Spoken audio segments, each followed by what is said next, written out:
Hello, everybody. It's Big Al again here with some content on Lord of the Rings Rise to War. So, today it is day 26 on our server. Going to give a season update and also give a little tip about guard stacking. So, let's start with the map. On the map, you see we are the baby blue, which is Erebor. You have Gondor down in the bottom. You have Mordor, Rohan, Arnor over here, Angmar, and Lothlorien. So, not much has changed in the map. Pretty much at this point of the season, we're trying to speed up the season progression. So, part of the season progression is 3 faction capitals. Not just capitals, it has to be faction capitals. So, yesterday we took the Fold, Adoris, from Rohan. And then today we are going to take Kindland from Rohan. And that will be our 3rd faction capital. With the way the devs have slowed everything down, they changed the season progression from capitals to faction capitals, which is a pain. But I think everybody in the server is just ready for this season to be over with. So at the beginning, we fought mostly Mordor down here at these passes. Then we moved over towards Eastmount, going through the Undeeps to fight Gondor. Loda has stayed and decided to fight Mordor all season, where we have fought Gondor and Rohan. We did help our teammates over here, Angmar. They were getting double teamed by Lyndon and Rohan, so we ended up taking this pass and taking Moria. And me and a small team had moved into the Moria area to help relieve some of the pressure off of Angmar so they could just fight Lyndon and not have to worry about getting double teamed from Rohan. It has been interesting. So, there's that. Let me go and show you the season progressions. See, 3 faction capitals in total. After this chapter, Dol Guldur will open up. And then the last chapter is take 5 faction capitals. That one's probably the hardest one, and they've made it kind of unrealistic on how to get the Renowned Conqueror. They want 5 capitals. So that is good that it's not just faction capitals, it's just the significant structures. But before, it's kind of a little bit hard because they're promoting having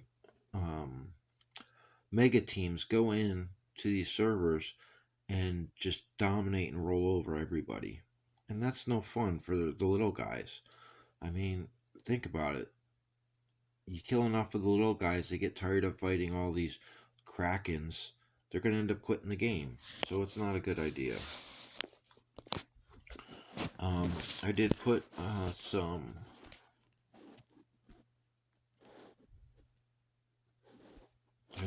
some reports in here, and I wanted to show people some reports from the Forgotten account. Okay, it's a season 4. This guy, Bragger Panda, he has a great Falcon.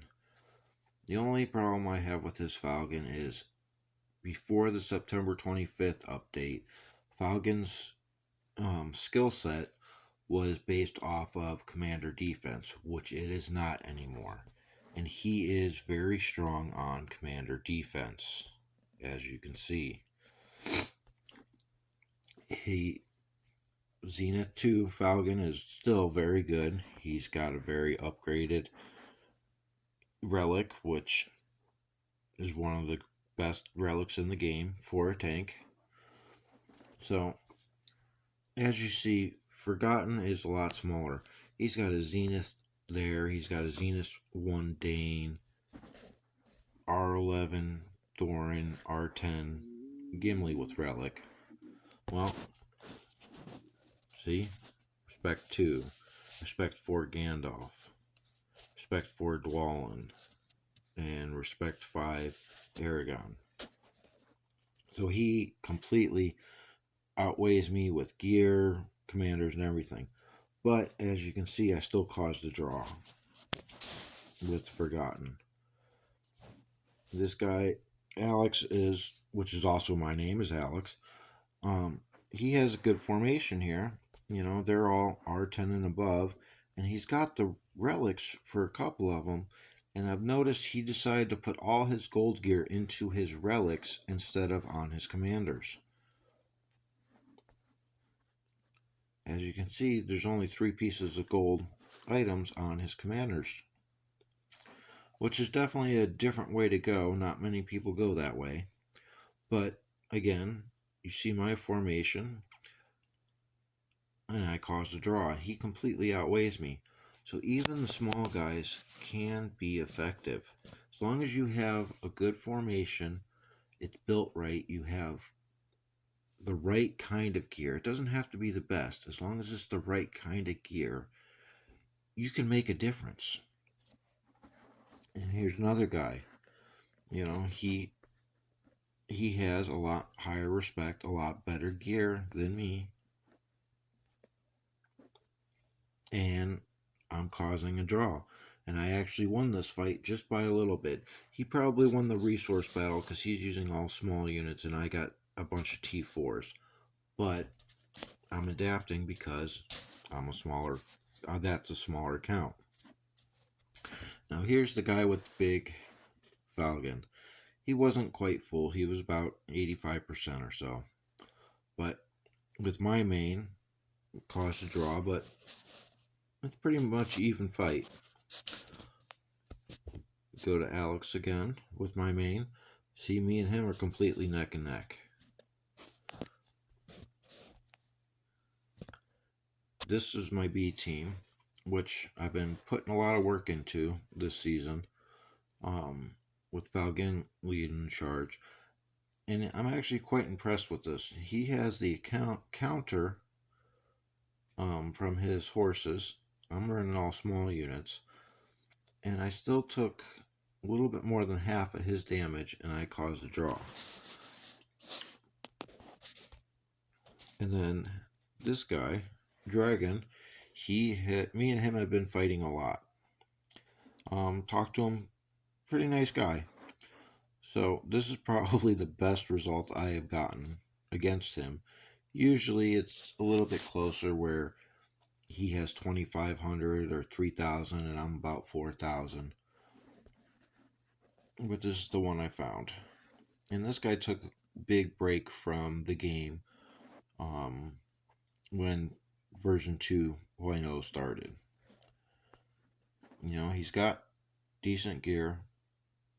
Most of it, half of it's purple. He's got some relics. And he meshes his team together well. Uses their skills that they need. So there's the reports. So now I'm going to show you guard stack. As I said, we are trying to take the faction capitals to just get season progression. We will be taking Kindland here in about 20 minutes. So, a guard stack. It's 3x3 tiles taken by your fellowship. What you do is you have everybody stand in, should be in the middle, at least all the fighters in the middle, and you click guard. So what that does is all 9 of these tiles are protected. So in this case, if Rohan were to come and try to attack this tile and kill some of these Ents, which for some reason show up as elephants, if they tried to kill the Ents, they would hit the Ents, they would hit the armies on guard. This is where you're going to want to stack all your fighters, all your siege when you're doing a contested keep. That way you're protecting your armies. And again, also, you want to be charging from one side of a keep, not all the way around it, because it's going to lag a lot of people's devices. I mean, As you see here, there's quite a bit scattered out. It's mostly the other teams, and we have a couple from our team. But this is one thing for teams to practice when they are first getting in the game. So that's about it. We're going to take out Kindland here in about 20 minutes, get this season progression started, and then we will most likely start getting prepared for Dol G'Dor. We need to take the ring and get these season progressions going. This season, it's only 26 days in, but it's been a long season. A lot of diplomacy that has worked, has failed, has just been dumb. But it is what it is. And that's one of the things I'm also afraid of for the game is that too much diplomacy is going to kill this game as well. So, as always, make the best out of what you got.